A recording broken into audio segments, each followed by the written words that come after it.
Autism एक बहुत ही परेशान करने वाली समस्या है। इसमें बेसिकली सोशल इंटरैक्शंस और कम्युनिकेशन की प्रॉब्लम से बच्चा सफर करता है। काफी तरह की थेरेपीज लगती हैं और इन बच्चों को मेन स्ट्रीम में लाने के लिए पेरेंट्स को वाकई में बहुत परेशान होना पड़ता है। आजकल हमारे आसपास के बच्चों में कॉमनली ऑटिज्म के केसेस आने लगे और पिछले कुछ सालों में टेस्ट ट्यूब बेबी और आईवीएफ का चलन भी बढ़ा है। तो जाहिर सी बात है कि मन में ये सवाल आता है कि कहीं ऐसा तो नहीं कि ये जो ऑटिज्म के केसेस ज्यादा दिख रहे हैं ये इसलिए हैं कि संतानहीनता के इलाज से इसका कोई संबंध है? क्या आईवीएफ के बेबीज को ऑटिज्म का खतरा नॉर्मली कंसीव बेबी से ज्यादा होता है? ये सवाल बहुत इंपॉर्टेंट इसलिए भी है कि हर दंपत्ति चाहता है कि उसे जो भी बेबी हो वो मेंटली और फिजिकली नॉर्मल हो।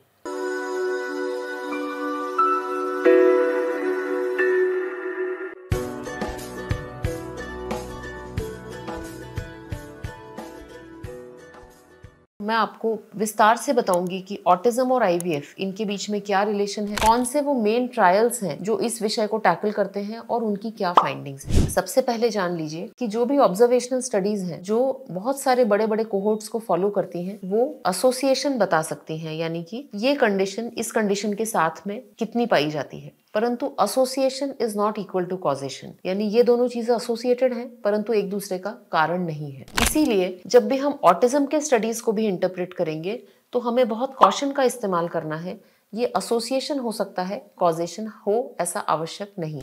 इसकी जो सबसे रीसेंट स्टडी है वो journal of American medical association Jama में 2023 में पब्लिश हुई है। इसका जो सैंपल साइज था वो बहुत ही बड़ा था। कनाडा का लगभग 12 लाख बच्चों का कोहोर्ट उन्होंने फॉलो किया, जन्म से लेके 4 साल तक फॉलो किया और उसमें उन्होंने पाया कि जो बच्चे नेचुरली कंसीव्ड हैं और उनके पेरेंट्स को इनफर्टिलिटी की कोई हिस्ट्री नहीं थी, उनमें ऑटिज्म का प्रेवलेंस 1.9 पर 1000 बेबीज था। जब पेरेंट्स को इनफर्टिलिटी थी तो यही जो इंसिडेंस है वो था 2.5 पर 1000, यानी कि नेचुरली कंसीव्ड बच्चों की अपेक्षा 2.5 और 1.9 पर 1000, यानी डिफरेंस बहुत ज्यादा नहीं है बट है। जब आईवीएफ बेबीज की बात आती है तो ये जो प्रेवलेंस था वो था 2.7 पर 1000। अब ये आंकड़े देख के ऐसा लग सकता है कि ऑटिज्म आईवीएफ बेबीज में ज्यादा होता है, पर जब हम बाकी कंफाउंडिंग फैक्टर्स के लिए मैच करते हैं, यानी कि जब आईवीएफ होता है तो कई बार ट्विन प्रेगनेंसी होती है, कई बार माँ का वजन ज्यादा होता है, कई बार और मेटाबॉलिक इश्यूज रहते हैं जो प्री एग्जिस्टिंग होते हैं, कई बार सिजेरियन डिलीवरीज ज्यादा होती हैं आईवीएफ बेबीज में। तो जब इन सब फैक्टर्स को हम एडजस्ट करते हैं तो इस आर्टिकल का ये कंक्लूजन था कि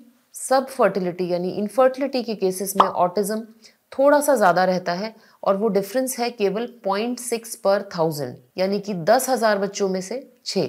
परंतु ये कोरिलेशन हो सकता है, कॉजेशन नहीं हो सकता है। साथ ही साथ आईवीएफ ट्रीटमेंट से ऑटिज्म का इंसिडेंस नहीं बढ़ता है, ऐसा इस पेपर का कंक्लूजन था। एक और स्टडी थी जो कि यूएसए से आई थी, उसका नाम था यूएस मोजार्ट स्टडी। उसमें उन्होंने आईवीएफ से कंसीव्ड सिंगल बेबीज को स्टडी किया और उन्होंने पाया कि नेचुरली कंसीव्ड और आईवीएफ कंसीव्ड बेबीज में ऑटिज्म में किसी भी तरह का कोई फर्क नहीं है।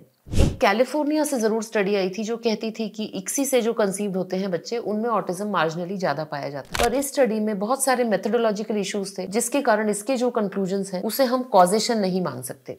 हकीकत कुछ भी हो, ये जो फील्ड है इसमें हमें और रिसर्च की आवश्यकता है, इसमें हमें और ज्यादा अच्छा एविडेंस चाहिए और ऐसे जो भी फैक्टर्स हैं जो ऑटिज्म के केसेस को बढ़ने के लिए जिम्मेदार हैं उन सबको साइंटिस्ट और हम सब डॉक्टर्स की सोसाइटी की रिस्पॉन्सिबिलिटी है कि हम पता करें और इस ऑटिज्म के बढ़ते हुए मेनेस को हम रोकें, जिससे कि आप सब एक स्वस्थ बच्चे के माता पिता बन सके। आशा करती हूँ कि ये जानकारी आप सबके लिए उपयोगी सिद्ध होगी। धन्यवाद।